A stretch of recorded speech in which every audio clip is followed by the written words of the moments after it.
Viranşehir doğumluyum. Ve yani 1990'dan beri, 99'dan beri İHA'nın gönüllüsüyüm.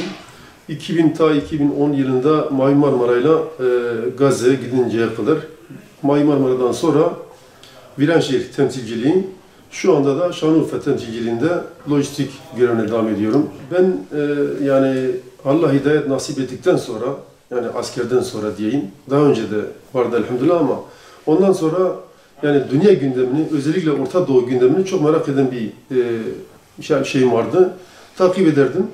Ve takip ederken de yani Kur'an-ı Kerim'de de bir iki sürede geçiyor. Yani o yaşlılar, çocuklar, kadınlar sizden yardım isterlerken size ne oluyor da siz onlara yardıma gitmiyorsunuz. Beni çok etkiledi ve bundan dolayı gazetede, Akit gazetesi diyelim, onda hakkını yemeyelim, geminin gideceğini duyunca müracaat etmek istedim. O da yani yer kalmadıklarını söylediler. Gitme sürecim de bayağı bir sıkıntılı oldu. En son yani bütün müracaatlarım sonuçsuz kalınca, hatta bir kısım bağışla geleceğimi söylediğim halde imkansız dediler. En son çare pasaportumu çıkarıp geminin Antalya'ya geleceğini duydum ve valizimi, pasaportumu toplayıp Antalya'ya gittim. En azından oradaki insanları uğurlayayım dedim. Ama kısmet oldu, bindik elhamdülillah. Yani ben şöyle diyeyim, Allah şahit, bütün arkadaşlar çevre dedi ki, yani sen elinden geleni yaptın, her tarafı aradın. Ama demek ki kalben isteyince oluyor.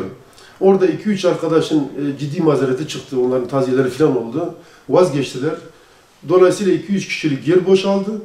2-3 kişi de zaten daha önce hazırdı. Çok, yani yüzlerce, binlerce kişi o gemiye binmek istiyordu. Herkese nasip olmadı o gemiye binmek. Oradaki bazı arkadaşlarım da, yani samimiyetimi de görünce, İHA Genel Başkan Yardımcılarından bir tanesi Ahmet Sarıkurt, Allah rahmet eylesin, yani geçen yıl vefat etti. O dedi ki sen de evraklarını ver, 4. kişiyi gönderelim. 3 kişi boşalmıştı. Ama kısmet diğer gün mesaj geldi, dedi ki seninki de onaylanmış. Ve ondan sonra gidip biraz battaniye, yastık falan alıp gemiye binmek nasip oldu elhamdülillah. Yani Mavi Marmara gemisi tamamen insani yardım taşıyan, içinde yaşlı, kadın, çocukların olduğu bir gemi. Herkesin izni alınmış. Diyelim ki bütün evraklar sabit, mevcut ama onlar barbarlığını gösterdi. İsteseydi kimsenin burnu kanamadan bile o gemiyi durdurabilirdi. Etrafımızı çevirip mesela diyelim ki deniz donanmasının yarısını bizim gemimizin üzerine gönderdi. Yani ben hariç 5 tane de 6 tane de yardım gemisi vardı. O gemileri önümüze koyup ilerlememizi engellerdi. 1-2 gün suyumuz, yiyeceğimiz biterdi, geri dönerdik veya teslim olurduk. Veya diyelim ki başka bir şekilde bizi ama barbarlığını gösterip direkt saldırmayı tercih etti. Çok zoruna gitmişti demek ki. Ve saldırı anında da herkese bir görev verilmişti. Mesela diyelim ki Diyarbakır, Urfa en üst güverte. İşte orada İHA uydu kiralamıştı. O uyduya bir zarar vermesinler, uydu yayınımız devam etsin diye orayı koruyun, Kaptan Köşkü'nü koruyun. İşte Kayseri, bilmem işte İstanbul bir alt güverte, diğer alt güverte. Benim görevimde alt güvertede yaralıların gidip gelebilmesi için koridoru açık tutmak, doktorların, hemşirelerin hastalara daha çabuk ulaşması için o görev verilmişti. Saldırı anında sabah namazı vaktiydi. O güne kadar bütün namazlarımızı cemaatle kılıyorduk. Ama o saldırı anında dediler ki bugün herkes bulunduğu yerde. Çünkü saldırma başlamak üzereydi. O başladı da. Ben altı hemen secademi indirip namazımı kıldım. Ondan sonra dışarı güverteye çıktım ki baktım saldırıyorlar. Hatta ben namazı bittikten sonra o bizim bilyeyle attığımız kuş öldürme şeyi, onunla birlikte dışarı çıktım. Yanımda bir arkadaşım vuruldu. Ben plastik mermi zannettim. Dedim kendini sıkma, hemen onu alıp götürdüm hemşire doktora. Bir daha dışarı çıktık. İlk püskürtmeyi yaptık yani, mesela gemiye saldırdılar, kanca attılar, zodyaklarla. Biz 2-3 gün ki sorgulamadan, işkenceden, gemideki onların barbarlığından sonra cezaevinden tahliye olduktan sonra Türkiye'nin uçak gönderip uçağın içinde bütün arkadaşlar birbirimize söz verdik.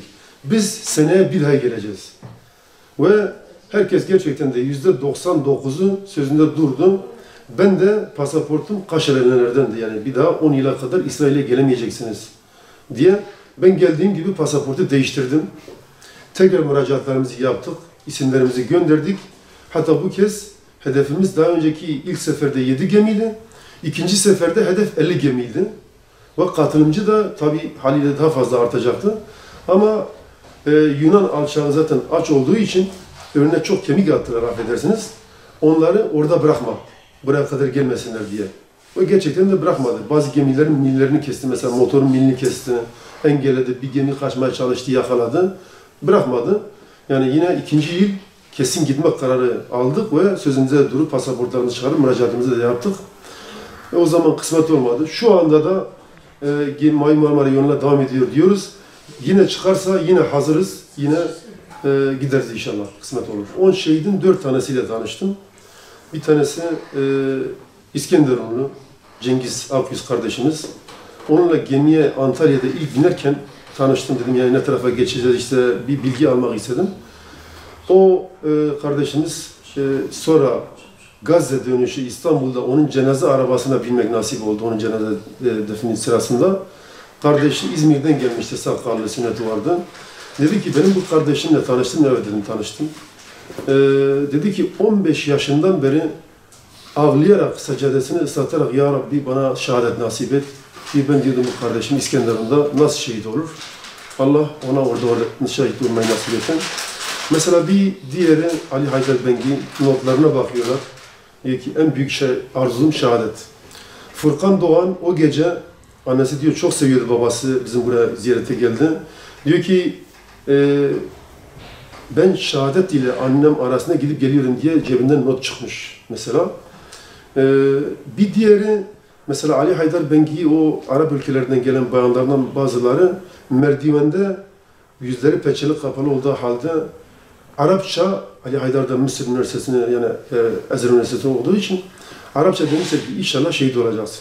Hatta bir kardeşimiz diyordu ki bana boya verseler, deseler ki bu gemide 10 kişi şehit olacak, onları işaretle diyor. Bana deselerdi yap, ben bunları işaretlerdim. Bu şekilde mesela Cevdet Kılıçlar bir iki kardeşimizin Afganistan'a yetimler için yardıma giden Bahattin Yıldız'la Faruk Aktaş hocamızın gıyabi cenaze namazında elini açıp diyor ki ya Rabbi bu kardeşlerimizin şehadeti bana da nasip ediyor.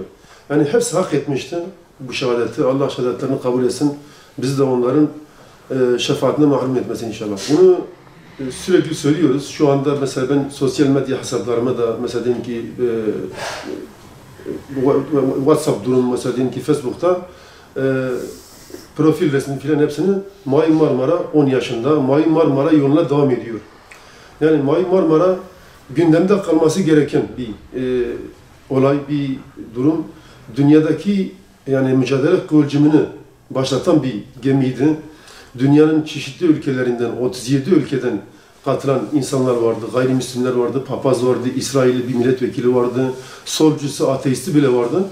Elhamdülillah birkaç tanesi de Müslüman oldu. Orada biz ekmeğimizi bölüştük onlarla, yol gösterdik, hürmet ettik. Mesela hepsi eli vicdan insanlar olduğu için. Yani dava yayıldığında, diyelim ki işte bu gündemde tutulduğunda çok faydası olacağını düşünüyorum Gazze'ye. Yani Kudüs'e bir ziyarete giden bir Müslüman olduğu zaman bile Filistinler diyor ki o gün biraz nefes alabiliyoruz, biraz üzerimize gelmiyorlar. O yüzden gündemde tutmalarını istiyoruz bütün halkımızın, Müslümanların. Çünkü halen abluka altında, halen o zulüm devam ediyor. Allah razı olsun.